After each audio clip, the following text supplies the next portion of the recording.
So thanks for the introduction. I'm Forrest Iandola. I'm with DeepScale. Previous to this, I did a PhD in the EECS department at Berkeley.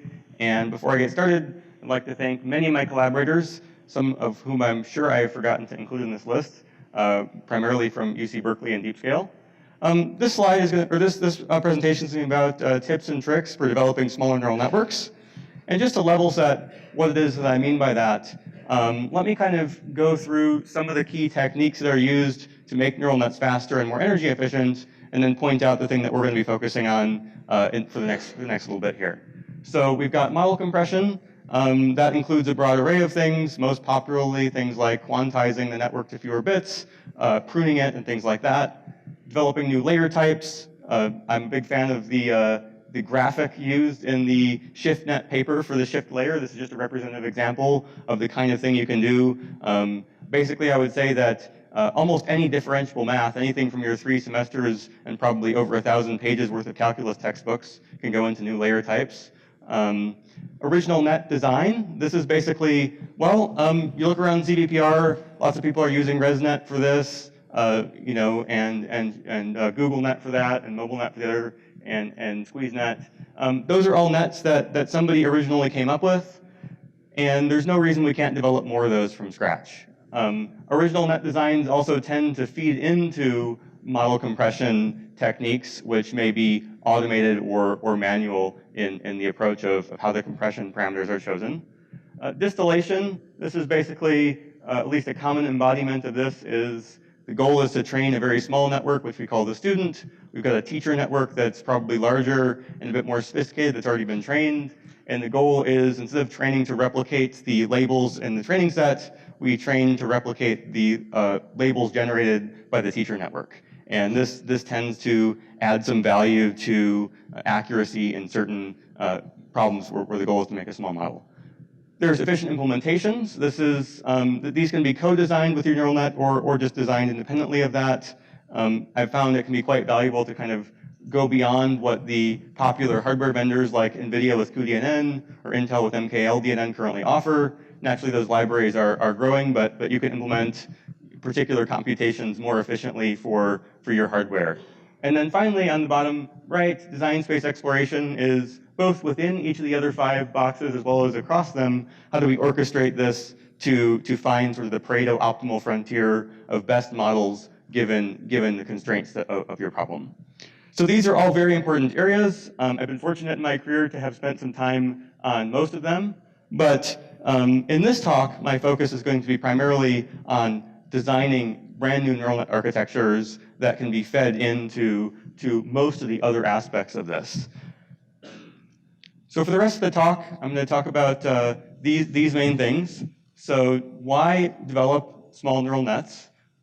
I'll give some tips and tricks of the trade for designing small neural nets. I'll go over some proof points and interesting results with small neural networks. And then I'll conclude with an argument of why small neural nets are only becoming more important. So first, why develop small neural networks? So let me kind of just spend a minute to rehash the energy argument.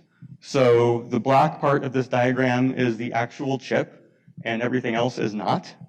So based on some of the numbers from Mark Horowitz's Computer Architecture Research Lab at Stanford, you can see that if an addition costs 0.18 picojoules, this is all in a fairly vanilla computer architecture setup. Multiplication costs about 3.4 times that. Accessing an on-chip cache, an on-chip SRAM, which could be user-managed or automatically managed through cache eviction policies, costs 44 times more than an addition. But the big kind of blowout number is, as soon as you have to go off-chip for memory access, your energy requirements blow up by a couple of more orders of magnitude. And what's interesting about this is if you look inside anything ranging from a very small device to a cell phone to a GPU, you have this dichotomy of on-chip and off-chip. So with GPUs, I'm not even talking about CPU to GPU bandwidth or anything like that. I'm just talking about the memory that's contained still within the GPU card, but off the chip. So a lot of neural nets have parameters that don't fit in the on-chip caches, and they have activations that spill outside the on-chip caches, requiring lots of very costly memory accesses. And what this kind of illuminates is if you can develop a small neural net where all of the parameters and all the temporary variables fit within the confines of the chip, you will save a ton of energy.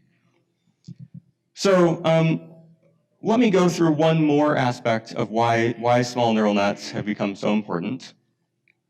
So I've been coming to CVPR for quite a few years now.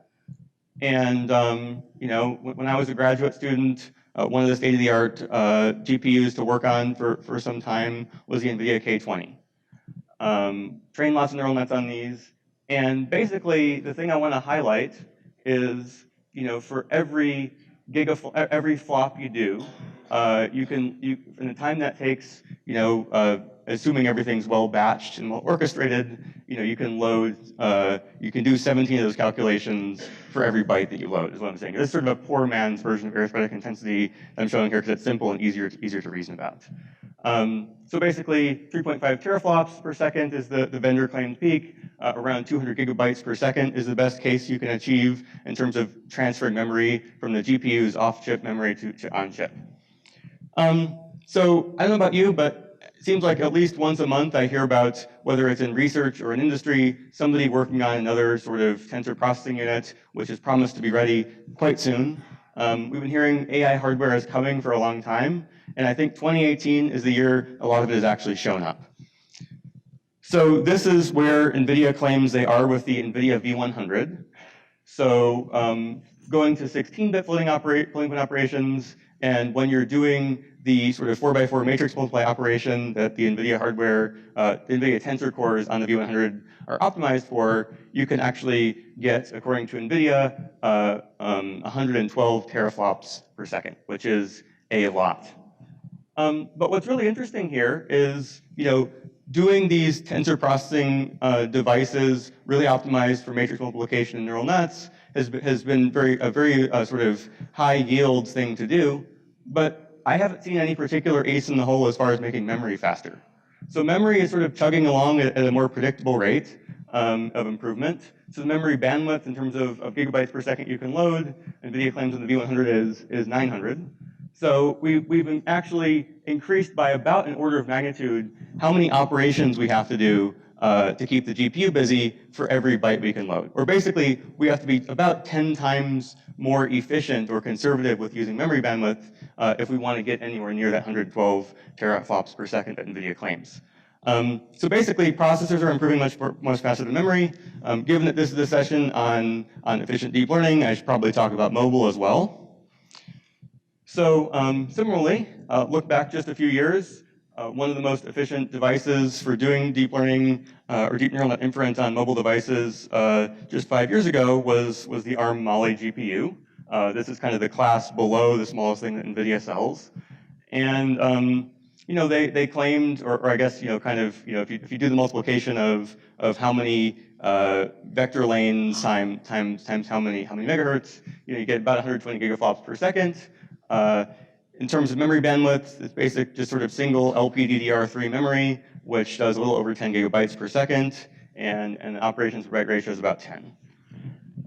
This, for the time, compared to CPUs with operations write ratio is more like 3, seemed like, wow, we're sucking through a very thin straw to get all that memory in for our applications, but that's totally blown up here as well. So, Huawei has emerged with a tensor processing unit just over the last few months. They call it a neural processing unit, actually. It's available in phones that you can buy today, like the Huawei P20. And they claim around 2 teraflops per second using 16-bit. And it's just vanilla cell phone memory, though. So basically, again, we're drinking through this tiny little straw of memory bandwidth in order to get things in and out of that device. And I don't know as much about the NVIDIA Xavier yet, but Brian Catanzaro, our friend at NVIDIA, strongly encouraged me to include this here as well and check these numbers. And so basically, between what Brian said and these references, I was able to confirm, NVIDIA claims 30 teraflops per second or 30,000 gigaflops per second. I don't know exactly the memory structure, DDR what exactly, but 137 gigabytes per second. And this is the most extreme case I've seen to date of the tensor processing hardware just vastly outstripping what its memory hierarchy can do. So if not obvious, let me make this painfully obvious. So if you don't want to spend the rest of your deep learning life waiting for memory to load, we need to bring small neural nets to the rescue. So in this section of the talk, I'm going to go into some tips and tricks for developing small deep neural networks inspired by the design choices of SqueezeNet, MobileNet, SqueezeNext, and others. This, again, is sort of original net design. So if you're doing automated design space exploration, you still need to seed that with some initial neural network architecture. Somebody's got to be working on those. That often tends to be people like us. So I'm going to go over some things here that if you've personally hands-on been doing deep neural net architecture for a long time, will be fairly obvious to you. But these are things that you can go through an entire CVPR and have nobody ever sit you down and explain it. So I'm just going to go ahead and do that. So one of the observations that we had when doing SqueezeNet and the networks that we developed since then is that if you get rid of your fully connected layers as a general heuristic, you can save a lot of parameters. Now, why is that? So in AlexNet and BGG, the majority of the parameters are in fully connected layers, and in fact, just the FC7 layer in AlexNet has 4,096 input channels, 4,096 filters. You multiply those two numbers by 4 because it's floating point, and it's actually 67 megabytes of parameters, which is a lot. It's more than 10 SqueezeNets total. But I want to be clear, one nuance is it's not like fully connected layers are the culprit for high model size. Rather, the problem is that some neural net architects, like the ones who developed AlexNet and BGG and a broad variety of other nets, just decided to have lots of filters and channels in their fully connected layers, which leads to a ton of model parameters. Personally, I tend to make very minimal use of fully connected layers, maybe just at the very end of a classification network or as part of my sort of region classification in a detection network or something like that. But I found that keeping the same compute footprint but moving it over to convolutions where you have some more activations and fewer parameters tends to lead to similar or better accuracy than this approach. Kernel reduction. So again, this is one that if you've been doing it for a while, you'll understand, but if you haven't, somebody's got to teach you. So basically, a lot of neural nets, convolutional neural nets use 3x3 filters kind of throughout. People talk about 1x1 filters. What does that really mean? Well, these filters are typically actually height times width times channels. There's that other dimension. So 1x1 filters turn out to be exactly, general matrix multiplication, where the channel dimension can be easily vectorized in your computations. So just some proof points on this. When developing SqueezeNet, we started with an initial neural net architecture of our own design and did a broad variety of sort of explorations on trade-offs between where to put the parameters and how the accuracies turn out. And compared to an initial model that we started with, that we described in the SqueezeNet paper, we were able to replace half the 3x3s with 1x1s and still retain the same accuracy. Beyond that point, accuracy started to degrade in a gradual manner. But basically, I think there are a lot of nets out there that still use 3x3 filters way too liberally. In SqueezeNext, 3x3 filters are mostly eliminated. So it actually has a mix of 1x1s, which are by far the most frequently occurring filter dimension in SqueezeNext, and also some 3x1s and 1x3s to help get that spatial resolution in there, or receptive field, rather. It's also important to pay attention to your number of channels. So, typically in convolutional neural nets, the default thing to do is for every filter to span all the channels that it's provided as input. And you get to choose how many filters you have, which determines how many channels are in the next layer. And if you cut down, from 256 filters, for example, to 128, and have that be the consistent setting, the one thing that's easy to overlook is that actually quadratically reduces your parameter count and not just linearly. So you actually go to a 4x reduction in parameters if you do that. So a little bit of change to these settings goes a long way. And last one of these I want to go through before moving on is depth-wise separable convolutions. This idea has been sort of implemented in deep neural net frameworks for several years now, but has only started to be really used actively over the last couple of years. Some people call this depth-wise separable convolutions, some people call it group convolutions, some call it fully grouped convolutions, and some call it cardinality. Each of those terms means something slightly different, but the basic idea is why bother having every filter span all the channels when you could have each filter span fewer channels and save parameters? And the extreme case of this is having a unique filter for each channel and each channel just spans one filter, which is the way that MobileNet does its 3x3 convolutions. This can really help with model size a lot, but beyond a certain point, you get diminishing returns and speedups for reasons that were mentioned in some of the earlier talks. In particular, that you don't get very high arithmetic intensity, and so fully grouped convolutions, especially on modern TPUs, you spend a lot of time waiting for memory to load. So let me go into some fun results of what people have been able to achieve with small neural nets, starting with some of our own work and then moving on from there. So it's still interesting to kind of benchmark at a variety of different accuracy levels and sweep that kind of Pareto optimal trade-off curve of accuracy along with a variety of system level metrics like model size and energy. So these kind of profiling results and energy savings come from Ki-Sok Kwan, who spent some time at Berkeley over the last year and is with Samsung. These are on some tensor processing hardware in a simulator that he's in the process of developing. I mean, the simulator exists, he's in the process of developing the tensor processing hardware, and this is on one of his sort of TPU prototypes. And so what's interesting here is the number of Macs from AlexNet on down decreases somewhat, but the energy savings actually decreases more quickly than the number of Macs.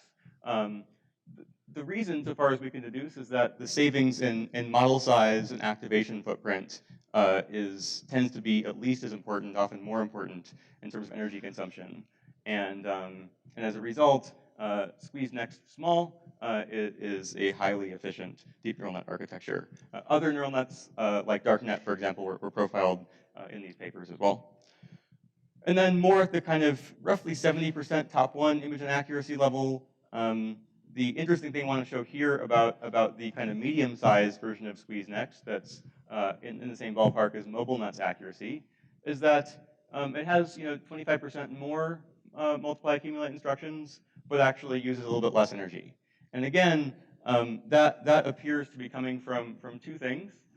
One is that Squeeze Next has fewer parameters than MobileNet, so that saves on memory access.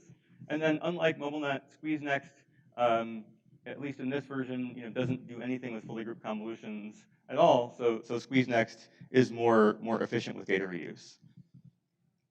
So these are kind of featureizers or backbones that often underpin a broad variety of neural network activities, ranging from being initialization points for design space exploration, or being kind of the featureizer or input to other activities like object detection.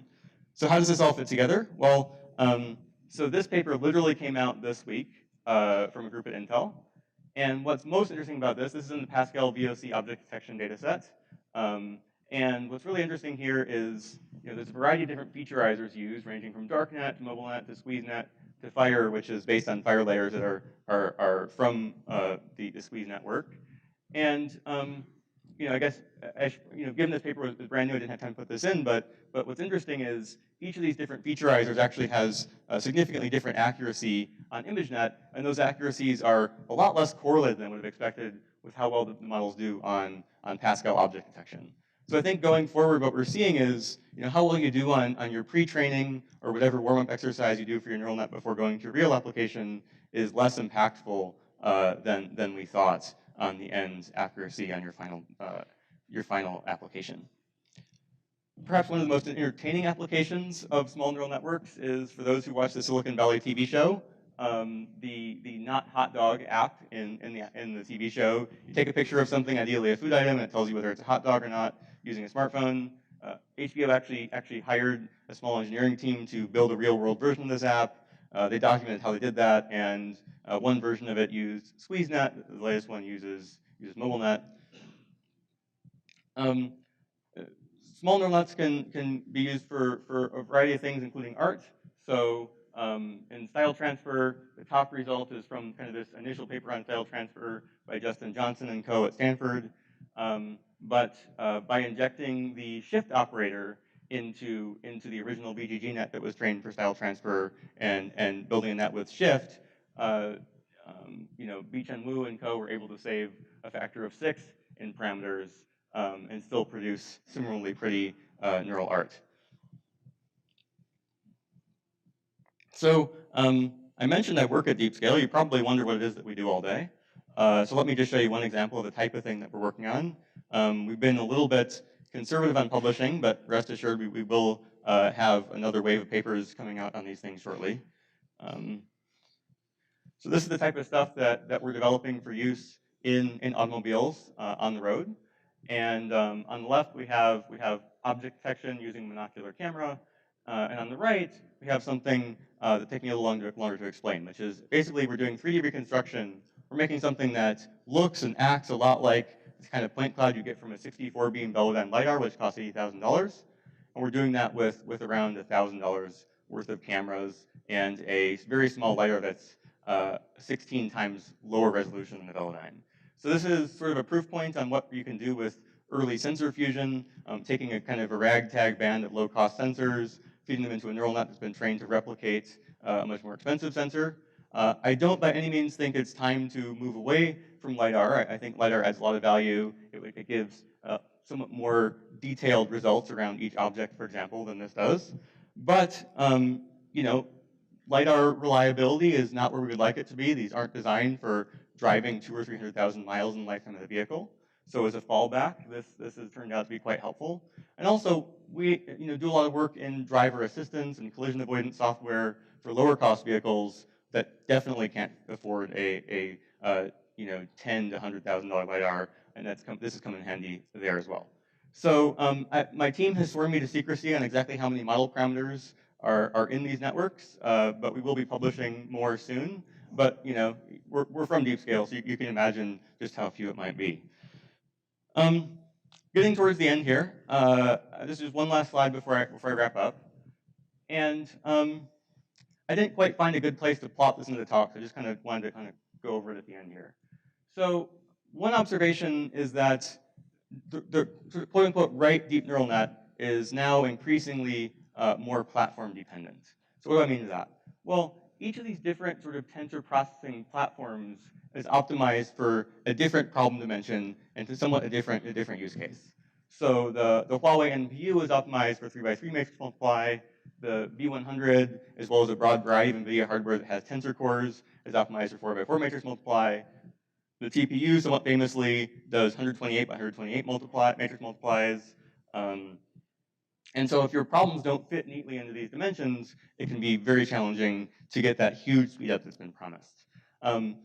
Off the record or under NDA, I've been told about even more exotic things like very specialized mass-produced hardware that does sliding window convolutions in hardware or sliding window operations more generally, very specific sizes.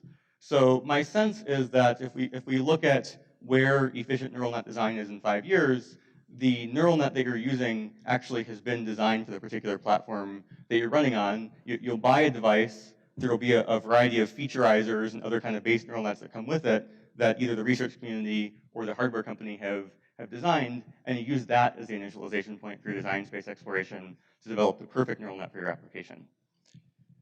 So this is my last slide, and if you take nothing else away from this talk, I think for the last 2 to 3 years at least, in the efficient neural net community, the old conventional wisdom has been that if you reduce flops, speedups will just follow directly from that.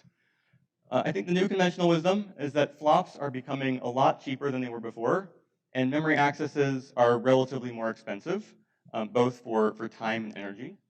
And I think the conventional wisdom that we'll be staring at in a couple of years will be, given this kind of Cambrian explosion of different approaches to tensor processing hardware, some types of flops will be extremely cheap, other flops will be pretty cheap, and memory accesses will be relatively even more expensive than they are today. Just one last bullet point here. So neural nets are an infinitely large design space. Whether you choose to explore them manually, automatically, or somewhere in between, I encourage you to never stop exploring. Thanks a lot. Take questions now.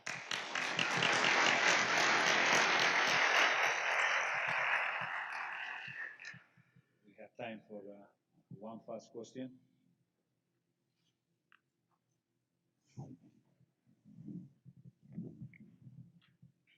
Hi, great talk.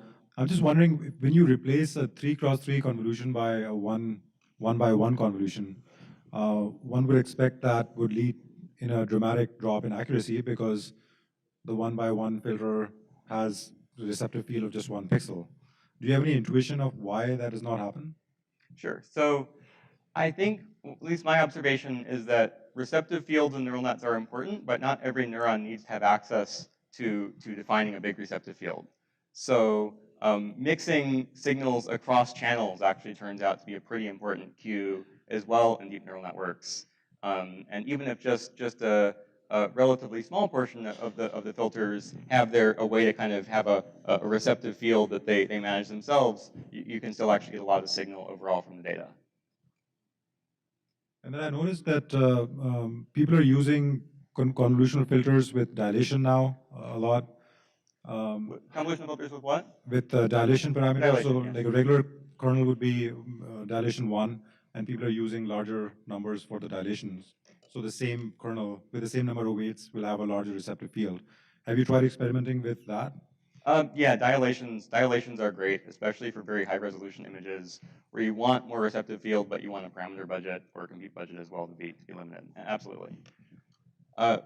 Great. So one last thing before I hand the microphone back. On your way to lunch, we have some T-shirts and things you can grab on your way out with other deep scale souvenirs. So feel free to do that as well. This thing, the speaker again.